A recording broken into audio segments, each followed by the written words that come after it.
Hello again, I'm your guide, Engineer Mikko De Torres, and in this video, we're stepping into a world of precision and motion as we introduce the fascinating topic of mechanical manipulators.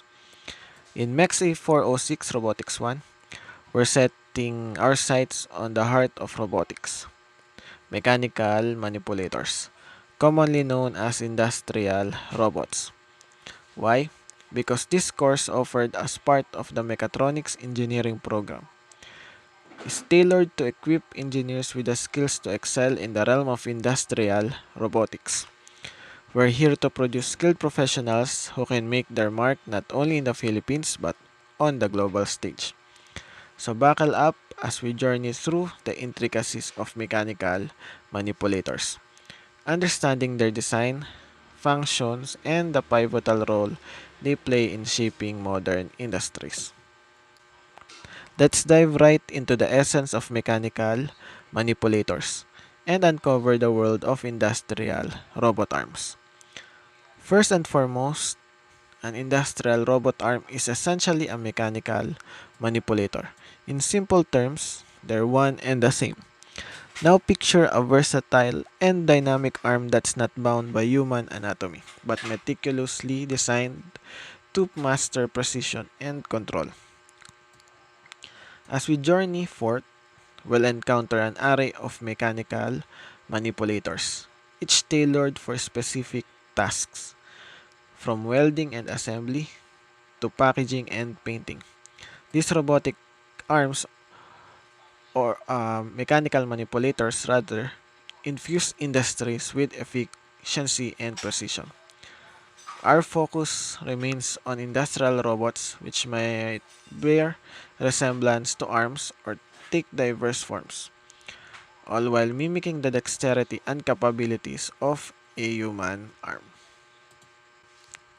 Let's take a closer look at the core concepts of a mechanical manipulators and uncover the essence of industrial robot arm. At its core, an industrial robot arm is synonymous with a mechanical manipulator. They share the same foundation, designed with parts linked together just like a human arm, all mounted on a stand.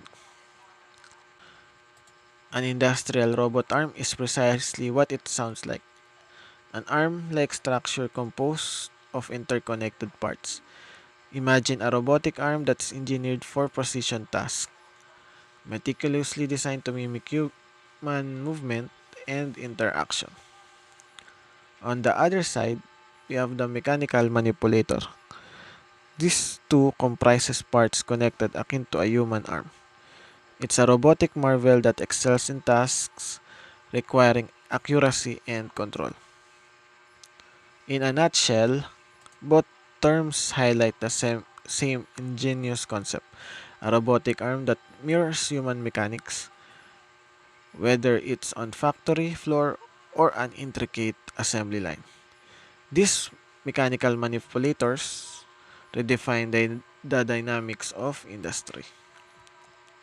Next, we're unraveling the detailed anatomy that powers these remarkable mechanical manipulators. From the essential joints and links to the captivating realm of end effectors and degrees of freedom, get ready to explore the inner workings that make mechanical manipulators so intriguing. Where mechanical manipulator anatomy deals with the study of different joints and links and other aspects of the manipulator's physical construction. These are the key components that shape mechanical manipulator anatomy in robotics. Base, this foundational element supports the entire mechanical manipulator, providing stability and a starting point for motion. Then, link, picture a rigid member that connects various joints. This link can serve as both an input and output, playing a dynamic role in the manipulator's operation. Then, joint, here we integrate two or more links, enabling controlled movement between them. Joints allow relative motion driven by input and output links. Then lastly, the end effector. Imagine the mechanical manipulator's hand. This versatile component takes the form of a hand or specified tool tailored to the specific application. Joints play a pivotal role in defining the range and nature of movement in mechanical manipulator. Depending on the relative motion between the links, joints are categorized as follows: prismatic linear joint or L joint, prismatic orthogonal joint or O joint, rotational or revolute joint or R joint, twisting joint or T joint, cylindrical joint or C joint, spherical joint or S prime joint, hook joint or universal joint or U joint. Let's dive into the first category of joint types within mechanical manipulator anatomy, the prismatic linear joint, often referred to as the L joint. Picture a joint that enables translational motion between the input and output links. What's distinctive about the L joint is that the axes of these links run parallel to each other. In simple terms, this joint type brings forth straight line movement, allowing the mechanical manipulator to shift smoothly along its path. Imagine a joint that facilitates translational motion between the input and output links, but with a unique twist. In the O joint, the axes of these links stand perpendicular to each other. Visualize lateral movement combined with a pivot, allowing the mechanical manipulator to traverse in a distinctive manner. Continuing our exploration of joint types in mechanical manipulator anatomy, let's now journey into the realm of the rotational or revolute joint, often referred to as the R joint. Imagine a joint that enables a dynamic rotary relative motion between the input and output links.